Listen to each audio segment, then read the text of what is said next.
Hello friends, આજે આપણે બનાવીશું મેથીના થેપલા.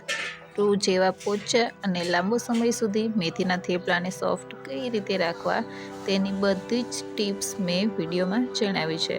જો તમારા થેપલા ચવડ થઈ જતા હોય, તેલ ભરાઈ જતું હોય અને સોફ્ટ ન રહેતા હોય તો વિડીયોને લાસ્ટ સુધી જોજો. આપણે આ થેપલામાં ઘણા એવા મસાલા નાખેલા છે, તમે આવી રીતે થેપલા ક્યારેય નહીં બનાવ્યા હોય તો આવી રીતે એકવાર થેપલા જરૂરથી બનાવજો. તો ચાલો આપણે શરૂઆત કરીએ. તો એના માટે મેં ઘઉંનો લોટ લઈ લીધો છે. આપણે લોટને હંમેશા ચાળીને જ લેવાનો છે. તો ચાલો હવે એમાં બધા આપણે મસાલા એડ કરીએ. તો સૌથી પહેલાં આપણે એડ કરીશું હળદર પાવડર. હળદર પાવડરને એડ કર્યા પછી આપણે એમાં એડ કરીશું ધાણા જીરું પાવડર. ધાણા જીરું પાવડર એડ કર્યા બાદ એમાં આપણે થોડું લાલ મરચું એડ કરીશું. ઝાઝું લાલ મરચું આપણે એડ કરવાનું નથી. પછી એમાં આપણે ગરમ મસાલો એડ કરી દઈશું. પછી એમાં આપણે અજમો એડ કરી દેવાનો છે. તમારા ઘરે જો કાળા તલ હોય તો કાળા તલ અથવા સફેદ તલ હોય તો સફેદ તલ 1 ચમચી એડ કરી દેવાના છે. પછી આપણે લીલા મરચાંની જે પેસ્ટ બનાવીને રાખી હતી એ પેસ્ટને એડ કરી દઈશું અને સ્વાદ પ્રમાણે મીઠું નાખી દઈશું. પછી અહીંયા મેં 1 વાટકા જેટલી મેથી ધોઈને કટિંગ કરીને રાખી છે. એ મેથીને આપણે એડ કરી દેવાની છે. મેથીને એડ કરી દીધા બાદ એમાં આપણે લીલા ધાણા એડ કરી દઈશું અને મોણ માટે આપણે તેલને એડ કરી દેવાનું છે. પછી બધી જ વસ્તુઓને સારી રીતે હાથથી મિક્સ કરી દેવાનું છે. ઘણા લોકો થેપલાને સોફ્ટ બનાવવા માટે દહીંનો ઉપયોગ કરતા હોય છે, પણ આપણે અહીંયા દહીંનો ઉપયોગ નથી કરવાનો. એના કારણે થેપલાનો ટેસ્ટ દબાઈ જાય છે. તો મેથીના થેપલામાં દહીંનો યુઝ ક્યારેય નહીં કરવાનો. પછી આપણે એમાં થોડું થોડું પાણી નાખીને આપણે લોટ બાંધી દઈશું. લોટને આપણે સારી રીતે થોડું થોડું પાણીને બાંધતા જવાનું છે. લોટ આપણે મીડિયમ રાખવાનો છે, બહુ કઠણ લોટ રાખવાનો નથી. લોટ બાંધીને આપણે બંને હાથોથી મસળી લઈશું એટલે લોટ સારી રીતે સરસ મજાનો સોફ્ટ બંધાઈને તૈયાર થઈ જશે. લોટ બંધાઈ ગયા બાદ એમાં આપણે થોડું તેલ નાખી દઈશું અને પાછા વળી આપણે બંને હાથોથી સારી રીતે તેલને એમાં મિક્સ કરી લેવાનું છે.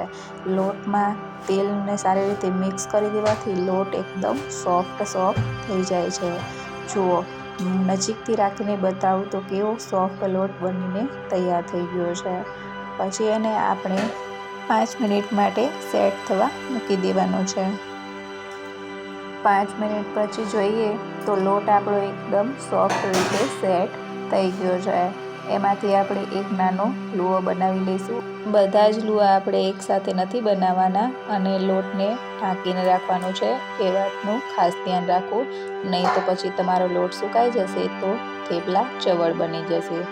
પછી આપણે જે લુઓ બનાવીને રાખ્યો છે એને આપણે બંને બાજુથી કોટ કરી લેવાનો છે. લોટને કોટ કરી લીધા બાદ એને આપણે પાટલી ઉપર સારી રીતે વણી લેવાનો છે. સામાન્ય રીતે રોટલી આપણે વચ્ચેથી જાડી અને કોરેથી પતલી હોય છે, પણ આપણે થેપલાને બધી બાજુએથી વચ્ચેથી અને કોરેથી પતલું કરવાનું છે. જુઓ, થેપલું સરસ મજાનું વણીને તૈયાર થઈ ગયું છે.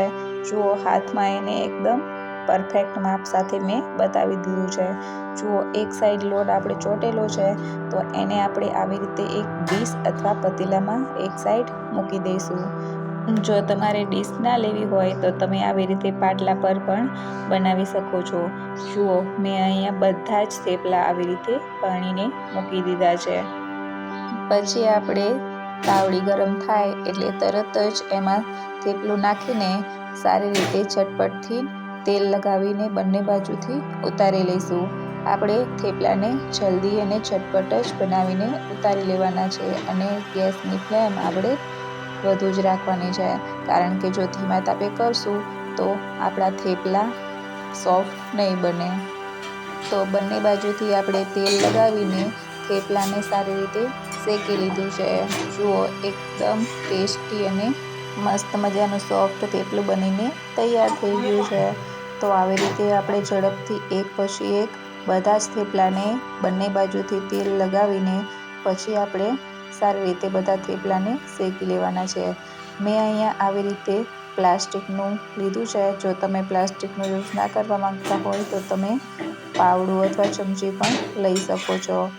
બધા જ થેપલાને આપણે સારી રીતે બંને બાજુથી તેલ લગાવીને શેકી લેવાના છે અને સોફ્ટ કેમ રાખવા એને પણ હું બતાવીશ. જો અહીંયા બધા જ થેપલા આપણે બનીને તૈયાર થઈ ગયા છે. તો 2 થી 3 થેપલા આપણે ઉપરથી લઈ લેવાના છે અને એને આપણે વચ્ચે રાખી દેવાના છે અને વચ્ચેના થેપલાને આપણે ઉપર લઈ લેવાના છે. તો આનાથી આપણા થેપલા એકદમ સોફ્ટ રહેશે. જો મારી આ ટિપ્સ કેવી લાગી તમને બધાને મને કમેન્ટમાં જરૂરથી કહેજો. આપણા બધા જ થેપલા બનીને તૈયાર થઈ ગયા છે. તો તેને આપણે ચાની સાથે સર્વ કરી દઈશું. તમે ચટણી અથવા અથાણું અથવા દહીંની સાથે સર્વ કરી શકો છો. જો તમે મુસાફરીમાં બહાર જતા હોય અને બહારનું કંઈ ન ખાવું હોય તો તમે આ રીતે થેપલા લઈ જઈ શકો છો. આ થેપલા લાંબા સમય સુધી સારા રહે છે. મને તો આ થેપલા લાલ મરચાંની ચટણી અને ચા સાથે ખૂબ જ મસ્ત લાગે છે. તમને આ થેપલા શેની સાથે ભાવે છે? કમેન્ટ કરજો અને વિડીયોને લાઈક, ચેનલને સબસ્ક્રાઈબ કરવાનું ભૂલતા નહીં.